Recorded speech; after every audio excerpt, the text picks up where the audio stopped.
नमस्कार। कार्यक्रम जनतासँग मुख्यमन्त्रीमा स्वागत छ। म लीलाराज भट्टराई। माघ 7 गते सुरु भएको प्रदेश सभाको हिउँदे अधिवेशन माघ 25 गते पनि सुचारू हुन सकेन। सत्तारूढ दलबाटै प्रदेश सभा अवरोध गर्ने अवस्थाको कसरी सिर्जना भयो त?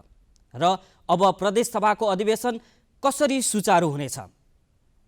प्रदेश सरकार स्थापना भएको 3 वर्ष पुरा भएको छ। यो 3 वर्षको अवधिमा जनताले अनुभूत गर्ने गरीका के कस्ता काम भएका छन्? विकास निर्माणका काम कसरी अगाडि बढेका छन्? कार्यक्रम जनतासँग मुख्यमन्त्रीमा आज हामी यी र यस्तै समसामयिक विषयमा कुराकानी गर्दैछौँ। मुख्यमन्त्रीज्यू, कार्यक्रममा हार्दिक स्वागत छ। धन्यवाद। प्रदेश सरकार स्थापना भएको 3 वर्ष पुगेको छ।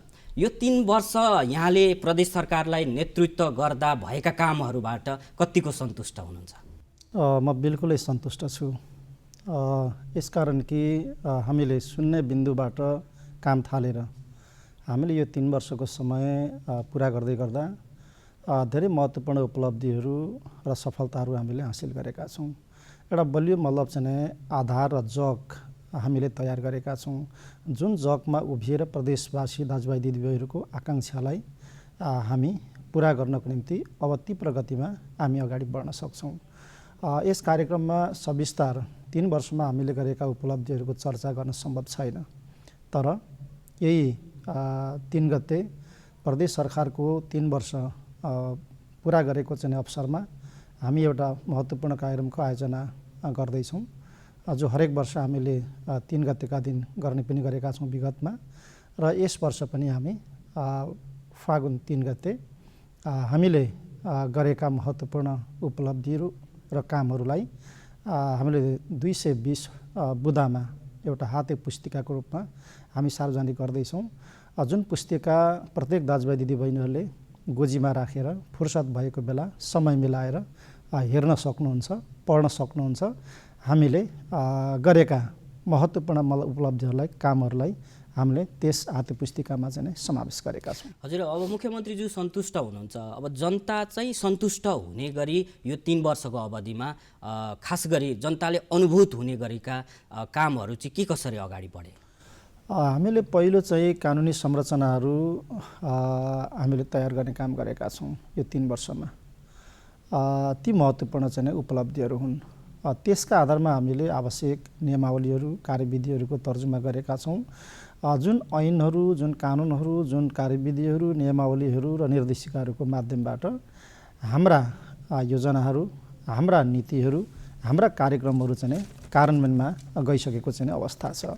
त्यसपछि हामीले अस्थायी भए पनि हाम्रा संरचनाहरू चाहिँ जो सङ्गठनात्मक संरचना, प्रशासनिक संरचना भन्न सकिन्छ, ती संरचनाहरू चाहिँ खडा छन् र त्यसका माध्यमबाट हामीले विकाससँग सम्बन्धित अन्य विभिन्न चाहिँ आयोजनाहरूसँग सम्बन्धित कामहरूलाई हामीले कार्यान्वयन चाहिँ गरिराखेका छौँ।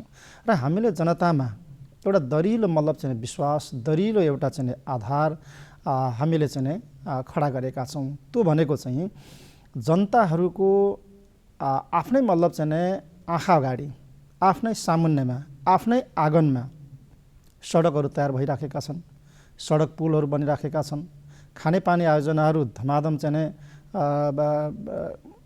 काम भइराखेको चाहिँ अवस्था छ, सिँचाइका कामहरू भइराखेका छन्, विद्यालयहरूमा चाहिँ विभिन्न IT शिक्षाहरूको चाहिँ पढाइ धमाधम चाहिँ भइराखेको छ, स्वास्थ्य केन्द्रहरूको स्तरोन्नति भइराखेको छ। एवं प्रकारले हामीले चाहिँ पर्यटन क्षेत्रमा पनि विभिन्न पूर्वाधारहरू हामीले तयार गरिराखेका छौँ र हामीले यस अवधिमा थालेका कामहरू तीव्र गतिमा गुणस्तरीय ढङ्गबाट अगाडि बढिराखेका छन्, सम्पन्न पनि भइराखेका छन्।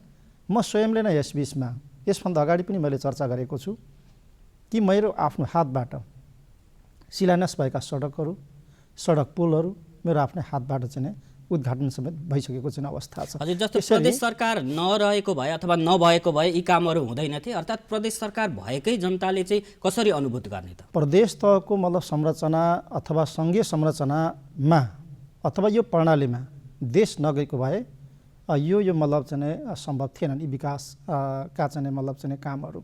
किनभने विगतमा पनि हामीले थुप्रै शासनहरू, थुप्रै सरकारहरू हामीले हेऱ्यौँ, थुप्रै जनताले चाहिँ त्यति बेला पनि विकासका आशा र अपेक्षाहरू गरे, तर ती आकाङ्क्षाहरू आकाशको चाहिँ फलसरह रहे। किनभने एउटा झोलुङ्गे पुलको निम्ति एउटा सडक आयोजनाको निम्ति 20औं वर्षसम्म कुर्नु पर्यो। केन्द्रीकृत एकात्मक ढाँचामा आधारित शासन प्रणालीले जनताका ती आकाङ्क्षालाई सम्बोधन गर्न सकेन। त्यसैले हामीले सँगै प्रणालीमा जानुको तात्पर्य भनेको चाहिँ स्थानीय मतलब चाहिँ सरकारको माध्यमबाट, प्रदेश मतलब चाहिँ सरकारको माध्यमबाट र सँगै सरकारको माध्यमबाट यो तीनटा तहका सरकारको बिचमा समन्वय गरेर, सहकार्य गरेर, एक आपसमा सहयोगको आदान प्रदान गरेर जनताका चाहिँ आकाङ्क्षा र जनताका चाहिँ समस्याहरूलाई चाहिँ ठिक ढङ्गले सम्बोधन गर्न सकियोस्, ताकि मतलब हिमाल पहाड तराईमा बस्ने नागरिकहरूका समस्याहरूलाई मसिनो ढङ्गबाट बुझ्न पनि सकियोस् र सम्बोधन पनि गर्न सकियोस्। यसरी सँगै प्रणालीमा गइसकेपछि हामीले चाहिँ नजिकबाट जनताकै आँखा अगाडि जनताका आकाङ्क्षाहरूलाई, आवश्यकताहरूलाई चाहिँ सम्बोधन गर्ने काम हामीले गरेका छौँ। यसरी चाहिँ जनतामा धेरै ठुलो चाहिँ उत्साह छाएको छ, एउटा विश्वास पैदा भएको चाहिँ अवस्था छ। यस प्रकार चाहिँ हामीले समृद्धिको चाहिँ फराकिलो एउटा यात्रा तय गरेर हामी चाहिँ अगाडि बढिराखेका छौँ। हजुर, अब मुख्यमन्त्रीज्यूले पटक पटक भन्दै आउनु भएको छ आफै शिलान्यास गर्ने र आफै उद्घाटन गर्ने भनेर। अहिले जुन राजनीतिक उतार चढावहरू भएको छ, यो राजनीतिक उतार चढावले चाहिँ मुख्यमन्त्रीज्यूको त्यो अभियान, त्यो उद्देश्यमा कतिको प्रभाव पारेको छ? पछिल्लो राजनीतिक परिस्थिति र विकसित घटनाक्रमले निश्चय नै हाम्रा चाहिँ कामहरूलाई एक हदसम्म चाहिँ प्रभाव पारेको छ। यद्यपि हाम्रा कामहरू अगाडि बढिराखेका छन्, हामीले बढाइराखेका छौँ र यो मतलब जुन खालको चाहिँ परिस्थिति उत्पन्न भएको छ र एउटा अन्योलको चाहिँ अवस्था सिर्जना भएको छ, यो परिस्थिति छिट्टै नै सङ्ग्लिनेछ। छिट्टै नै मतलब चाहिँ अन्योलको यो जुन बादल छ, यो बादल चाहिँ हट्नेछ। किन देश चुनावमा अगाडि बढिसक्यो, चुनावतर्फ चाहिँ मुलुक अगाडि बढिसक्यो। त्यसो हुँदाखेरि अब चुनावमा सिङ्गो मुलुक चाहिँ केन्द्रित भइसकेको चाहिँ अवस्थामा केही समयपछि मान्छेले मतलब सर्वोच्च अदालतले के भन्छ, एउटा मान्छेले पर्खिरहेका छन्, त्यसै निर्वाचन आयोगले चाहिँ के भन्छ त्यो पनि मान्छेले पर्खिराखेका छन्। तर निर्वाचन जुन तोकिएको समय छ, तोकिएको समयमा निर्वाचन हुने गरिकन परिस्थिति चाहिँ अगाडि बढिसक्यो। अदालतको फैसला त्यो चाँडो आउला वा ढिलो आउला, तर निर्वाचनको प्रक्रिया आरम्भ भइसक्यो।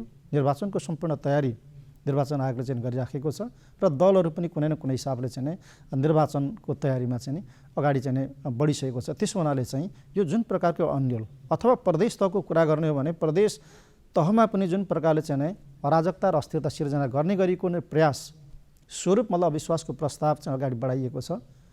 यसबारे पनि छिट्टै नै स्थिति चाहिँ स्पष्ट हुनेछ र हामी ठिक ढङ्गले फेरि अगाडि बढ्नेछौँ। मुख्यमन्त्रीज्यूले भन्नुभयो यो अस्थिरता, यो उतार चढाव धेरै दिनसम्म रहँदैन भनेर, तर अब संसद अधिवेशन सुचारू हुन सकेको छैन। सत्तारूढ दलबाटै संसद अवरोधका कामहरू भइरहेका छन्। खास गरी सत्तारूढ दलबाटै संसद अवरोध गर्ने अवस्थाको सिर्जना चाहिँ कसरी भयो, किन गरियो? प्रदेश सभाको बैठक पनि यो पछिल्लो परिस्थितिले चाहिँ अलिकति प्रभावित चाहिँ बनिराखेको छ। अब सत्ता पक्षले नै प्रदेश सभाको बैठक अवरोध गर्यो भन्ने प्रचार पनि चाहिँ बाहिर चाहिँ भइराखेको छ। तर सत्य के हो भन्ने कुरातर्फ अलिकति सबैको ध्यान जान जरुरी हुन्छ। हामीले गम्भीर एउटा चाहिँ संवैधानिक, कानुनी र प्रक्रियागत एउटा प्रश्नहरू हामीले उठाएका छौँ। त्यो प्रश्न भनेको के हो भने हामी संसदीय अभ्यासमा छौँ, हामी दलीय मतलब चाहिँ व्यवस्था, दलीय प्रणाली अन्तर्गत हामी चाहिँ अगाडि चाहिँ बढिराखेका छौँ। हामी लोकतान्त्रिक एउटा मूल्य, मान्यता र विधि विधानमा हामी विश्वास गर्छौँ र हामी चल्छौँ। यदि त्यसो हो भने संसदीय दलको विधान विपरीत ढङ्गबाट त्यस दलका मान्य सदस्यहरू अगाडि बढेको अवस्थामा त्यसका बारेमा विधान स्वाभाविक रूपमा आकर्षित हुन्छ। आकर्षित भएको हुनाले नै विधान विपरीत दललाई थाहा नदिकन, दलको नेतालाई थाहा नदिकन, बिना मतलब जानकारी, बिना सूचना अविश्वासको प्रस्ताव दलका सदस्यहरूले दर्ता गर्नुभएको त्यो रित पुगेन। त्यो विधान मतलब चाहिँ सम्मत भएन हो। यो प्रश्नको चाहिँ निरूपण नभइकन त्यो प्रक्रियामा सामेल हुन सकिन्न भन्ने हामीले गम्भीर प्रश्न हामीले उठाएका हौँ। तर उहाँहरूले संसदीय दलको विधान सम्मत नै चाहिँ अविश्वासको प्रस्ताव ल्याएको भनेर भनिराख्नु भएको छ नि। त्यसो भएको भए त हामीले यो प्रश्न उठाउनै पर्ने थिएन नि। त्यत्रो विधि विधानको कुरा गर्ने वकालत गर्ने उहाँहरू, तर विधि मान्नुपर्छ कि पर्दैन?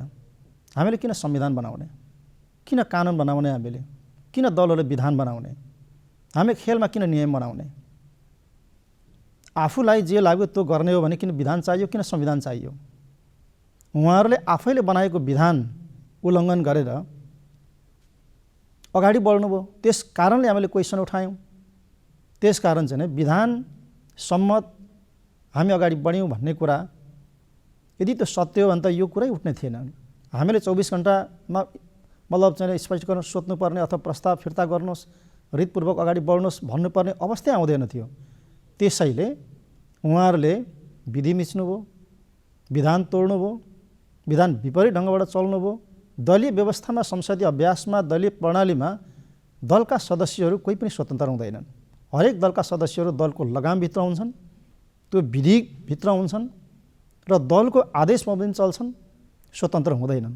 त्यसैले हामीले चाहिँ गम्भीर एउटा प्रश्न हामीले चाहिँ उठाएका छौँ। हो, यो प्रश्न उठाएको कुरालाई सबैले ठिक ढङ्गले चाहिँ बुझ्नुपर्छ, गम्भीर बन्नुपर्छ। यो कुनै एउटा मतलब चाहिँ दलको मात्रै होइन।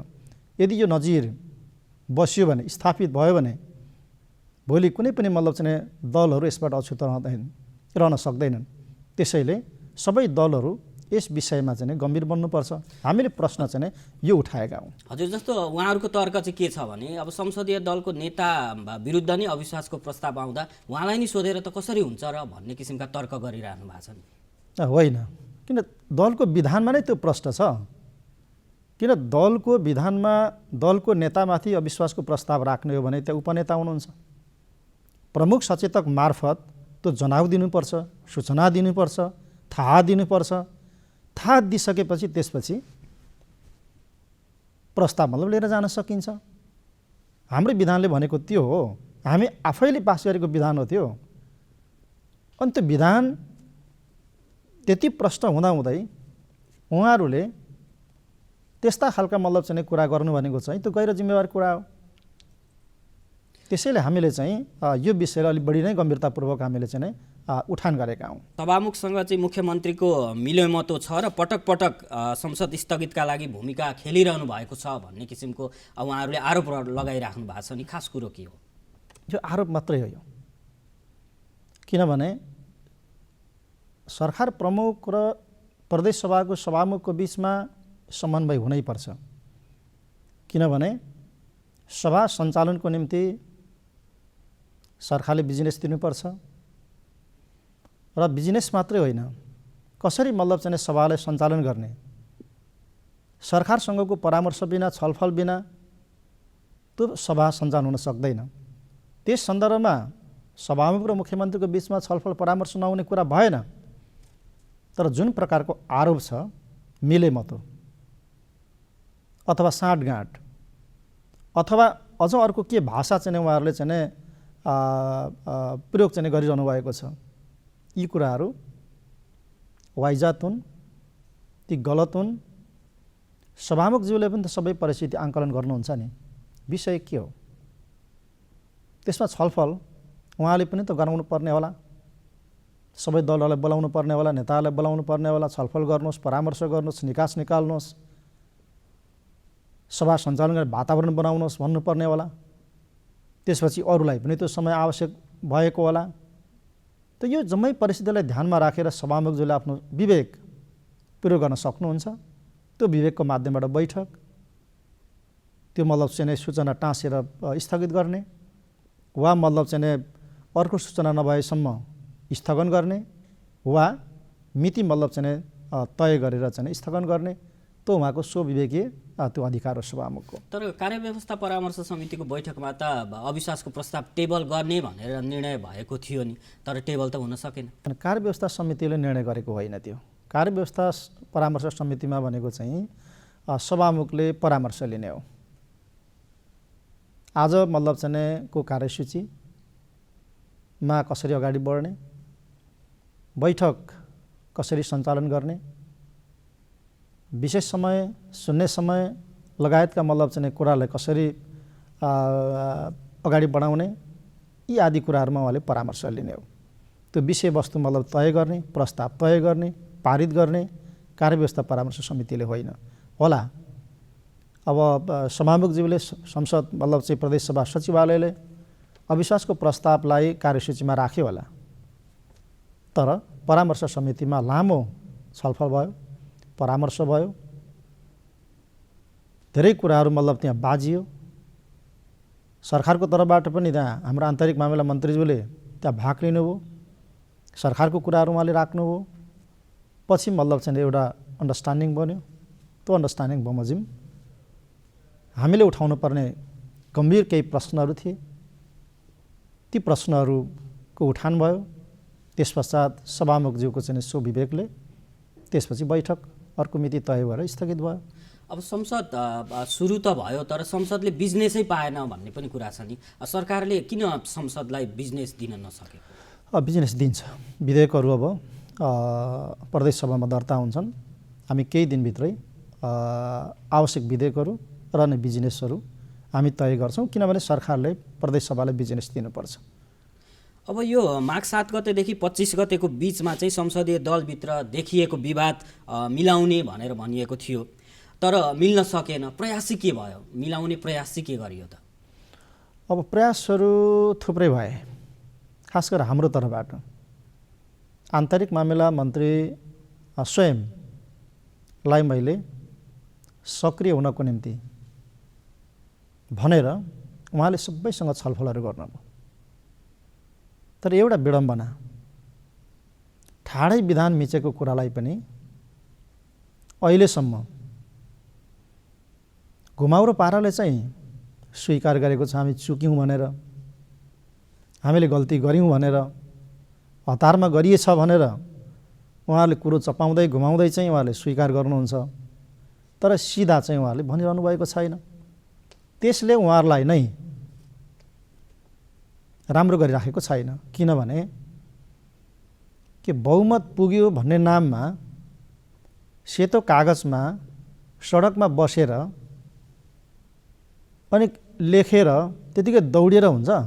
एउटा विधिभित्र बस्नु पर्दैन, त्यसलाई प्रस्तुत गर्नु पर्दैन?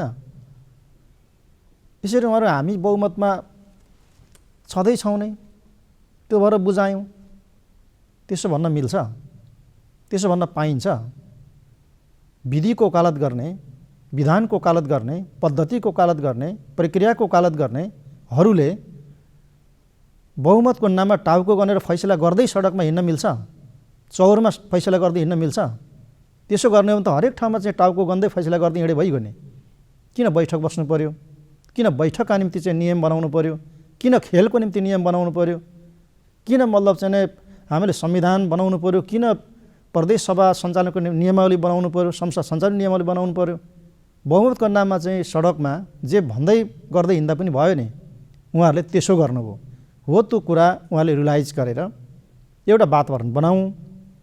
उहाँले भन्न सक्नुहुन्छ नि त, ल 47 जना मेरो पुग्यो, 47 जनाको हस्ताक्षर चाहिँ बोकेर टाउको चाहिँ गनेर विधिपूर्वक प्रदेश सभामा भीमाचार्य प्रस्तुत हुनुभयो भने इमिडिएट मैले छोडिदिइहाल्छु नि। त्यसो पनि गर्न नसक्ने, एउटा विधिमा एउटा प्रक्रियामा आएर त्यो गर्न पनि नसक्ने, अनि त्यत्तिकै चाहिँ बहुमत छ पुग्यो भन्ने नाममा जिद्दी गर्ने, जिद्दीले हुन्छ? विधि मिचेर जिद्दी गरेर हुन्छ? त्यसैले हामीले गम्भीर प्रश्नहरू हामीले उठाएका छौँ र अहिले पनि हामी छलफलमा हामी बसिराखेका छौँ अधिकतम लचकता अपनाएर। अब संसद कसरी सुचारू हुन्छ त? फेरि पनि अब संसद सुरु हुँदा त्यसै गरी अवरोध हुने हो कि भन्ने किसिमका प्रश्नहरू पनि आइरहेका छन्। सबैले जिम्मेवार भएर, किन नेकपा विभाजन भइसकेको छैन? कानुनी हिसाबले एउटै दल छ। जति बेलासम्म औपचारिकमा दल विभाजन हुँदैन तबसम्म जुन प्रकारले अहिले चाहिँ हाम्रा साथीहरूले अगाडि बढ्न खोजिराख्नु भएको छ त्यसले मान्यता प्राप्त गर्दैन। त्यसैले यी कुरालाई समेत ध्यानमा राखेर, हेक्का राखेर जे भए ती भएका कुराहरूमा कसरी एउटा कम्प्रोमाइज गर्ने, एउटा अन्डरस्ट्यान्डिङ नगरिकन एउटा वातावरण सबैले जिम्मेवार भएर नबनाइकन मुडे तरिकाले जबरजस्त चाहिँ चल्छ। त्यसका लागि छलफल सुरु गरियो त? छलफल जारी छ, हामी छलफल चाहिँ गर्न तयार छौँ, तर उहाँहरूले जिद्दी गरिरहनु भएको छ। जिद्दीले चल्दैन, जबरजस्तले चल्दैन। हामी विधि सम्बल ढङ्गले अगाडि बढ्न चाहन्छौँ। हामी प्रदेश सभामा अनुचित खालका चाहिँ प्रयासहरूलाई, हरकतहरूलाई, त्यस्ता खालका मतलब चाहिँ जबरजस्त पहलहरूलाई हामी स्थापित गर्न दिँदैनौँ। म प्रदेशमा चाहिँ आउनुको तात्पर्य भनेको, मुख्यमन्त्री बनेर मैले मतलब चाहिँ यो नेतृत्व गर्नुको तात्पर्य भनेको चाहिँ सङ्घीयतालाई संस्थागत गर्न आएको हो। म सङ्घीय प्रणालीलाई मजबुत बनाउन आएको हो। म संविधानलाई कार्यान्वयन गर्न आएको हो। म एउटा राम्रो विधि स्थापित गर्ने, प्रणाली स्थापित गर्ने एउटा उद्देश्यका साथमा आएको हो। त्यसो हुँदाखेरि चाहिँ प्रदेश सभामा अनुचित ढङ्गबाट हुने प्रयासहरूलाई, हरकतहरूलाई, जबरजस्त पनहरूलाई चाहिँ स्थापित हुन हामी दिँदैनौँ। तर उहाँहरू के भन्नुहुन्छ भने अविश्वासको प्रस्ताव सामना गर्न बहुमत नजुटेर चाहिँ पटक पटक संसद सञ्चालन गर्न नदिएको भन्ने कुरा छ नि। कुरा त्यसो होइन, चिन्ता त्यसको होइन। अविश्वासको प्रस्तावको चाहिँ विपक्षमा अथवा मेरो समर्थनमा बहुमत छैन, पुग्दैन भनेर मैले टारेको होइन, मैले बहाना बनाएको होइन। मैले विधिको कुरा उठाएको छु, मैले विधानको कुरा उठाएको छु, मैले संसदीय अभ्यास, दलीय व्यवस्था र प्रणालीमा अनि पार्टीको विधि विधानमा उभिएर त्यससँग सम्बन्धित गम्भीर मतलब प्रश्नहरू हामीले उठान गरेका छौँ।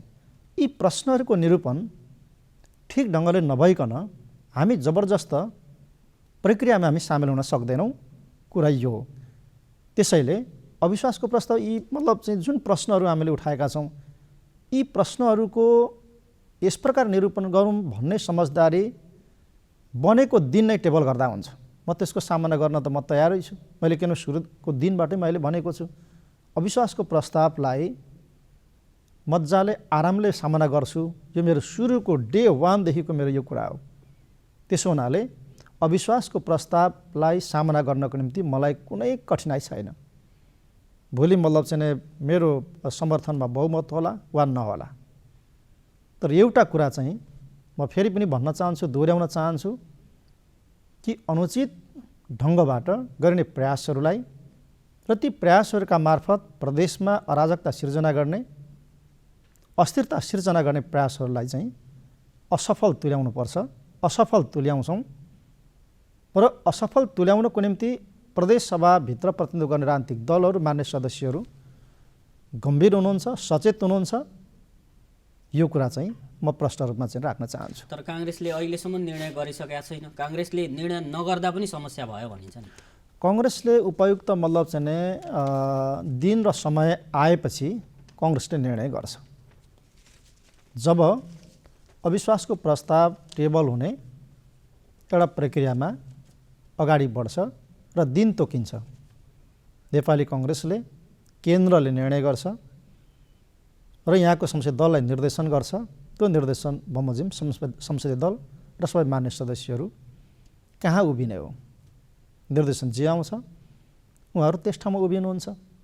त्यसो हुनाले चाहिँ पहिला चाहिँ हामीले उठाएको चाहिँ जुन कानुनी प्रश्न छ, वैधानिक प्रश्न छ, हो यो प्रश्नको निरूपण चाहिँ भइसकेपछि अनि सबैले आफ्नो धारणा बनाउने, आफ्नो आफ्नो निर्णय गर्ने र उभिने काम इमिडिएट त भइ नै हाल्छ। जस्तो काङ्ग्रेसले चाहिँ दुवैतिर चाहिँ कुरा गरिरहने, दुवैतिर ठिक्क पार्ने तर निर्णय नगर्ने भन्ने किसिमका कुराहरू आइरहेका छन्। मुख्यमन्त्रीज्यूसँग चाहिँ के कुराकानी भइरहेको छ त? अनि हाम्रो भइराखेको छ, छलफल भइराखेको छ, कुराकानीहरू भइराखेको छ। के भन्नु त नेपाली काङ्ग्रेसले प्रदेशमा आफ्नो संसदीय दलमा यही नै अविश्वासको प्रस्तावको पक्ष वा विपक्षमा उभिने भन्ने कुरा मलाई लाग्छ कि निर्णय संसदीय दलले गर्न सक्ने अवस्था म देख्दिनँ। मलाई लाग्छ सेन्टरले, केन्द्रले नै निर्णय गरेर निर्देशन गर्छ। त्यस पर्खाइमा उहाँहरू हुनुहुन्छ मेरो बुझाइमा। त्यो त्यो मतलब पर्खाइमा हुनुहुन्छ र त्यो निर्देशन प्राप्त हुन बित्तिकै उहाँहरू पक्ष वा विपक्ष कहाँ उभिने हो भन्ने कुरा त्यो चाहिँ स्पष्ट चाहिँ भइहाल्छ। केन्द्रमा पार्टी विभाजन औपचारिक रूपमा कानुनी रूपमा हुन नसक्दा पनि समस्या भएको हो। एउटा त्यो पनि हो, किन नेकपा फुटेको छैन, विभाजन भएको छैन। नेपाली कङ्ग्रेस लाग्न सक्छ कि फेरि उनीहरू मिल्न पनि सक्छन्। त्यसो त किन हामीलाई चाहिँ चासो, किन हामीलाई चाहिँ हतारो? अहिले मतलब एउटा विवाद, एउटा मतलब चाहिँ राजनीतिक ढङ्गले चाहिँ सिर्जना भएको छ, विभाजन भएको छ, तर उनीहरू मिल्न पनि त सक्छन् भन्ने अनुमानको आधारमा पनि नेपाली कङ्ग्रेसले खासै हतारो गरिराखेको छैन। धेरै चासो राखेर चाहिँ यो वा त्यो भनेर चाहिँ उभिनुपर्ने चाहिँ त्यस्तो मतलब जरुरी नेपाली कङ्ग्रेसले ठानिराखेको चाहिँ छैन। अब यस्तो अवस्था रहिरहँदा अब प्रदेश सभा कसरी अगाडि बढ्छ त? जस्तो अब काङ्ग्रेस पनि अन्यलमा देखिन्छ, यहाँहरूले वैधानिकताको प्रश्न उठाइराख्नु भएको छ होइन। अब आगामी संसद अधिवेशन तोकिएको दिन चाहिँ सुचारू हुने अवस्था सिर्जना कसरी होला त? त्यसैको निम्ति हामीले छलफल गर्नुपर्छ भनेका छौँ, सबैले गम्भीर बन्नुपर्छ भनेका छौँ। उहाँहरू तयार हुनुहुन्छ त? सभामुखलाई पनि पटक पटक हामीले भनेका छौँ, प्रश्न गम्भीर छ है, कस्तो अभ्यास, कस्तो नजिर स्थापित गर्ने हो। आज गलत मतलब अभ्यास र गलत नजिर स्थापित गरेका कारणले भोलि अप्ठ्यारो स्थिति सिर्जना नहोस्, हामीले सभामुखजीलाई पनि भनिराखेका छौँ। हामीले मतलब नेपाली कङ्ग्रेस लगायत सबै दलहरूलाई पनि त्यही कुरा भनिराखेका छौँ र विधि मिच्ने हाम्रा चाहिँ साथीहरूलाई पनि हामीले त्यही भनिराखेका छौँ। त्यसैले यी विषयहरूमा गम्भीर भएर छलफल परामर्शलाई अलिकति बाक्लो बनाएर एउटा समझदारी गरेर प्रदेश सभाको सञ्चालन, अविश्वासको प्रस्तावलाई टेबल गर्ने र अरू मतलब चाहिँ बिजनेसमा चाहिँ प्रदेश सभालाई चाहिँ इन्गेज गर्ने र गराउने भन्ने बारेमा चाहिँ सबैको बिचमा चाहिँ एउटा अन्डरस्ट्यान्डिङ नबनेसम्म चाहिँ प्रदेश सभा अवरुद्ध नै हुने स्थिति चाहिँ रहन्छ। त्यसैले हामीले भनिराखेका छौँ कि सबै गम्भीर बनाऊँ, छलफल परामर्श बाक्लो गरौँ, भएका कमजोरीहरूलाई स्वीकार गरौँ, त्यसपछि विधि विधान बमोजिम चलौँ, अगाडि बढौँ।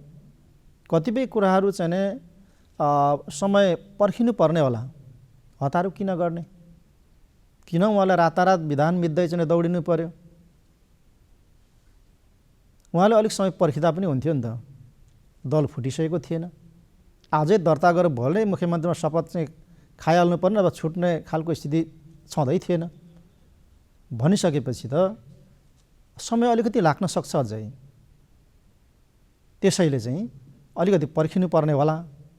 पर्खेर भए पनि एउटा मतलब चाहिँ वातावरण, एउटा समझदारी, जसले मतलब चाहिँ गलत खालको अभ्यासहरू नबसुन्, नजिरहरू नबसुन्, संहितालाई कमजोर नबनाओस्, प्रदेशको संरचना कमजोर नबनोस् हो, यो हिसाबबाट चाहिँ एउटा समझदारी यो बन्नुपर्छ र मलाई लाग्छ यस बिचमा बन्छ र त्यो समझदारीका आधारमा हामी चाहिँ 9 गतेको चाहिँ बैठक र त्यस पछाडिका बैठकहरूमा लाई हामी अगाडि बढाउँछौँ।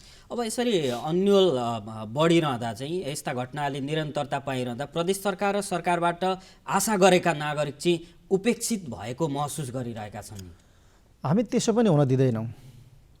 अब एक हदसम्म हाम्रा कामहरूलाई अलिकति प्रभावित पारेकै छ, किनभने हामीले चाहिँ यही कारणले क्याबिनेट पनि विस्तार गर्न हामी सकिरहेका छैनौँ।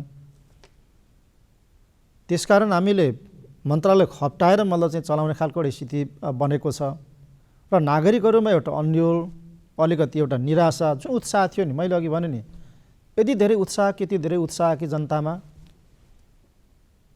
कि विकासको लहर जताततै सिर्जना भएको छ। कहिल्यै जनताले त्यस्तो खालको विकासको चाहिँ लहर देख्न पाएका थिएनन्। त्यति ठुलो उत्साह थियो, तर उत्साहमा चाहिँ पानी खन्याउने काम चाहिँ साथीले गर्नुभयो रातारात। त्यसले एउटा निराशा त पैदा भएकै छ जनतामा। अब के हुन्छ, के हुने हो, सरकार बदलिने कुरा छ, को आउने कुरा छ। यति राम्रो चलिरहेको सरकार तलमाथि हुँदाखेरि हाम्रा सबै मतलब चाहिँ सपनाहरू, हाम्रा चाहिँ चाहनाहरू पनि तलमाथि हुने हुन् कि? टुक्रा टुक्रा हुने हुन् कि भन्ने चिन्ता छ नागरिकमा। तर हामी नागरिकहरूलाई आश्वस्त पार्न चाहन्छौँ दाजुभाइ दिदीबहिनीहरूलाई, हामीले थालेका कामहरूले निरन्तरता पाउँछन् र हामी तलमाथि हुँदैनौँ, तलमाथि हामी हुन दिँदैनौँ। अनुचित खालका प्रयासहरूलाई, हरकतहरूलाई हामी पराजित गर्छौँ, परास्त गर्छौँ। यस हिसाबले चाहिँ म सबै दाजुभाइ दिदीबहिनीहरूलाई चाहिँ आश्वस्त चाहिँ पार्न चाहन्छु। हजुर, जनताको त्यो गुनासोलाई सम्बोधन गर्दै मुख्यमन्त्रीज्यूले यो बजेट कार्यान्वयन, योजना कार्यान्वयनका क्रममा बजेट भुक्तानीमा देखिएका समस्याहरू, भुक्तानीको प्रक्रिया अगाडि बढिसकेको छ भनेर यसअघिका कार्यक्रमहरूमा भनिसक्नु भएको छ। अब यो अवधिमा के कति भुक्तानी भयो, के छ त अवस्था? भुक्तानीको प्रक्रियाको चाहिँ ढोका सबै हामीले खोलिसक्यौँ। किनभने यस बिचमा जब मलाई थाहा भयो कि वित्तीय अनुशासनहरू उल्लङ्घन भएका रहेछन्, कसैको आडमा कसैले धेरै बदमासीहरू गर्ने काम गरेका रहेछन्, भएको रहेछ, त्यसकारणले मैले छानबिन कमिटी बनाउनु पर्यो। छानबिन कमिटीको रिपोर्ट बुझेर थप मैले टेक्निकल चाहिँ कमिटी बनाएर फिल्डमा मैले अध्ययन गराउनु पर्यो। त्यसको समेत रिपोर्ट प्राप्त गरेर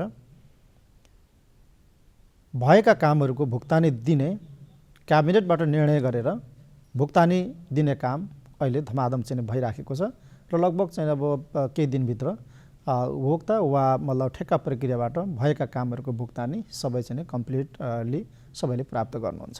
अब सङ्घले पनि बजेटको आकार घटाएको छ, त्यसको प्रभाव प्रदेशमा कस्तो पर्छ? त्यसको प्रभाव हामीलाई परेको छ। जस्तो हामीले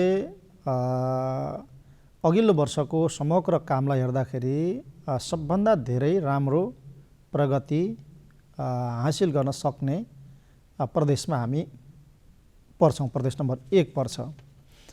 हामीले त्यति धेरै हामीले चाहिँ कामहरू हामीले गऱ्यौँ।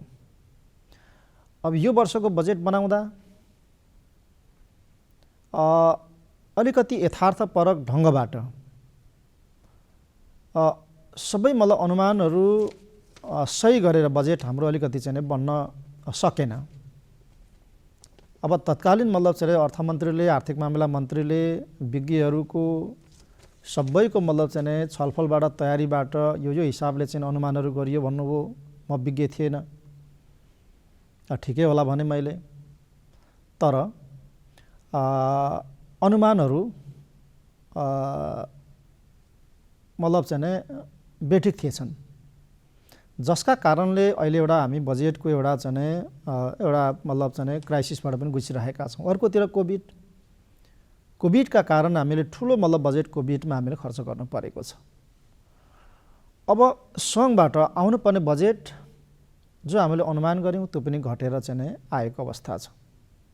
हो यी सबै कुरालाई ध्यानमा राखेर यस वर्षको हाम्रो कतिपय नयाँ योजना आयोजनाहरूलाई अगाडि बढाउन नसकिने अवस्था समेत सिर्जना भएको छ र लगभग हामीले चाहिँ 50% को चाहिँ हाराहारीमा बसेर हाम्रो बजेट, हाम्रो कार्यक्रमलाई कार्यान्वयन गर्नुपर्ने खालको बाध्यकारी अवस्था पनि बनेको छ।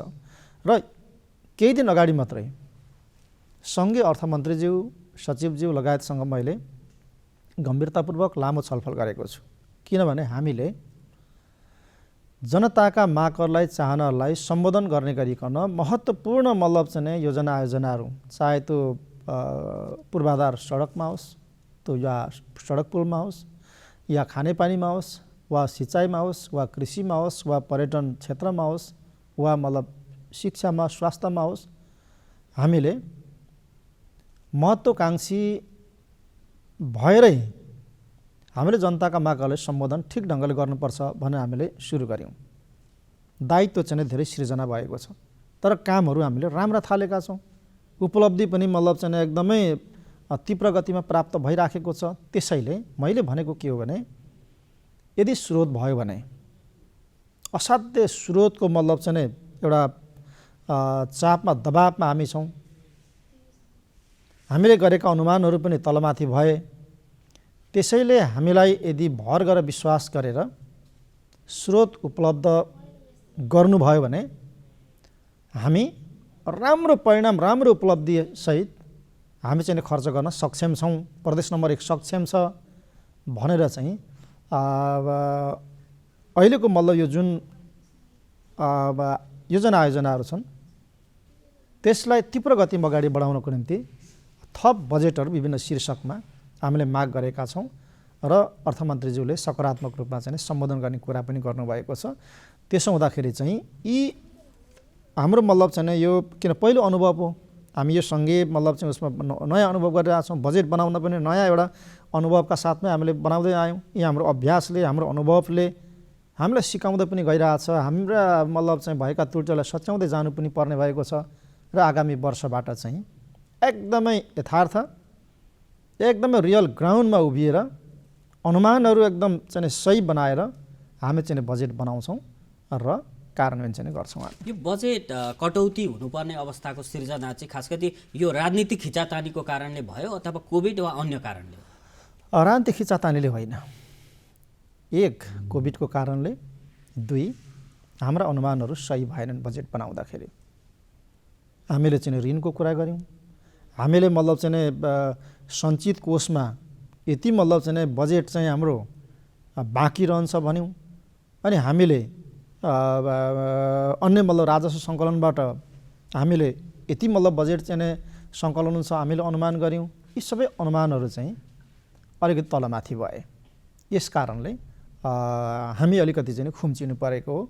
अरू मतलब राजनीतिक खिचातानीको यसमा प्रभाव छैन। तर अब चुनाव हुने भएपछि त चुनावमा पनि खर्च गर्नु पर्यो होला नि त? अब यो चुनाव अहिले केन्द्रीय चुनाव हो, यो सङ्घीय मतलब संसदको चाहिँ चुनाव हो। यो चुनावमा सङ्घले नै आवश्यक बजेटको चाहिँ व्यवस्थापन गर्छ र भोलि मतलब चाहिँ प्रदेश तहको चुनाव हुँदाखेरि सायद केही बजेट त्यसतर्फ हामीले केन्द्रित गर्नुपर्छ। हजुर, अब केन्द्रबाट आउने बजेट केही कटौती हुँदैछ होइन? अब त्यस्तो अवस्थामा आन्तरिक स्रोतलाई चाहिँ वृद्धि गर्ने तर्फ चाहिँ प्रदेश सरकारले के गरेको छ त? हाम्रो राम्रो तयारी हामीले गरिराखेका छौँ। जस्तो मुख्य राजस्व सङ्कलनको चाहिँ मुख्य मतलब चाहिँ केन्द्र भनेको चाहिँ यातायात हो। त्यस मतलब चाहिँ यातायात क्षेत्रलाई चाहिँ त्यहाँको मतलब सवारी चाहिँ दर्ताको कुरा, नवीकरणको कुरा, अन्य विभिन्न जति पनि मतलब चाहिँ राजस्व सङ्कलन हुन्छ त्यसलाई पारदर्शी बनाउने, त्यसलाई व्यवस्थित बनाउने, त्यसलाई राम्रो बनाउनको निम्ति हामीले चाहिँ सफ्टवेयर को चाहिँ अहिले डेभलप भइराखेको छ।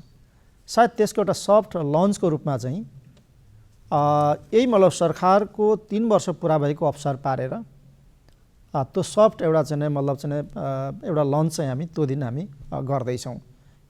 यसरी एउटा हामी यो गर्दैछौँ र त्यहाँबाट चाहिँ अहिले जति पनि यातायातमा मतलब चाहिँ त्यो लाइसेन्स लिने, नवीकरण गर्ने, अब सवारी दर्ता गर्ने आदि कुरामा जुन प्रकारको अपारदर्शिता अनियमितताका क्वेसनहरू पनि उठिराखेका छन्, हामी डिजिटल प्रविधिको प्रयोग गरेर हामी एकदमै पारदर्शी बनाउँदैछौँ र राजस्व सङ्कलनको चाहिँ एउटा महत्त्वपूर्ण क्षेत्रलाई हामी त्यसरी व्यवस्थित गर्दैछौँ। अर्को मालपोत सङ्कलनको कुरालाई पनि हामीले चाहिँ एउटा सफ्टवेयरको डेभलप गरेर त्यसलाई पनि हामी व्यवस्थित गर्न गइराखेका छौँ। त्यसपछि वन क्षेत्रबाट पनि ठुलो राजस्व सङ्कलन हुने चाहिँ एउटा आधार छ र हामी एउटा मतलब छुट्टै कमिटी बनाएर नै हामी स्टडी गर्दैछौँ कि मतलब राजस्व सङ्कलनको दायरा बढाउनको निम्ति कुन कुन क्षेत्रहरूमा के गर्नुपर्छ। त्यसको समेत स्टडी गर्नको निम्ति एउटा मतलब चाहिँ टिम बनाएर हामी अध्ययन गर्दैछौँ र अधिकतमभन्दा अधिकतम चाहिँ स्रोत बढाउने, राजस्व सङ्कलनको दायरा बढाउने यो हिसाबबाट चाहिँ हामी अगाडि बढिराखेका छौँ। हजुर, मुख्यमन्त्रीज्यूले पटक पटक भन्दै आउनु भएको छ कि यातायात र मालपोत कार्यालयलाई व्यवस्थित गरेर जनताले दुःख नपाउने अवस्थाको सिर्जना गरिनेछ भनेर। अहिले पनि जनताले दुःख त पाइरहेका छन् होइन? मुख्यमन्त्रीज्यूले भन्नुभयो जस्तो अवस्था सिर्जना हुनको लागि कति समय कुर्नुपर्छ होला? काम हामीले थालिसक्यौँ। जस्तै एउटा त हामीले एउटा पार्टको त एउटा सफ्ट लन्च हामी गर्दैछौँ 3 गते भनिसकेपछि लगभग अब कम्प्लिट हुने मतलब चाहिँ अवस्थामा अहिले काम भइराखेको छ। मालपोततर्फको पनि हामीले अब सुरु गऱ्यौँ भनिसकेपछि छिट्टै नै मैले जे भन्दै आएको छु त्यसलाई चाहिँ पारदर्शी बनाउनको निम्ति, जवाबदेही बनाउनको निम्ति, त्यसलाई प्रभावकारी बनाउनको निम्ति हामीले चाहिँ यस प्रकार आजको मतलब प्रविधिको उच्चतम प्रयोग गर्ने। किन हामी क्रमशः प्रदेश नम्बर 1 लाई डिजिटल प्रदेशतर्फ उन्मुख गराउँदै लैजाने भन्ने हाम्रो मतलब घोषित एउटा चाहिँ नि उद्देश्य छ। हो त्यस कारणले हामीले चाहिँ यी कामहरूबाट हामीले चाहिँ यो मतलब अहिलेको मतलब प्रविधिलाई प्रयोग गर्दै हामी चाहिँ सबै प्रकारका मतलब चाहिँ अपारदर्शिता, अनियमितता, जनताका गुनासो, समयको मतलब धेरै बर्बादी, यी कुराहरूलाई चाहिँ हामी व्यवस्थापन चाहिँ हामी गर्दैछौँ। भनेपछि चाँडै नै जनताले डिजिटल प्रविधि, अनलाइन प्रविधिबाट चाहिँ भुक्तानी गर्ने अवस्था सिर्जना हुन्छ ती कार्यालय। एकदमै बिल्कुलै धेरै समय कुर्नु पर्ने पर्दैन। हजुर, मुख्यमन्त्रीज्यूले आफ्नो अति व्यस्त समयका बावजुद पनि कार्यक्रममा अति महत्त्वपूर्ण कुराहरू राखिदिनु भएको छ, समय उपलब्ध गराइदिनु भएको छ, त्यसका लागि धेरै धेरै धन्यवाद दिन चाहन्छौँ। धन्यवाद छ। कार्यक्रम सुन्नुहुने र हेर्नुहुने तपाईँ सबैलाई पनि धेरै धेरै धन्यवाद।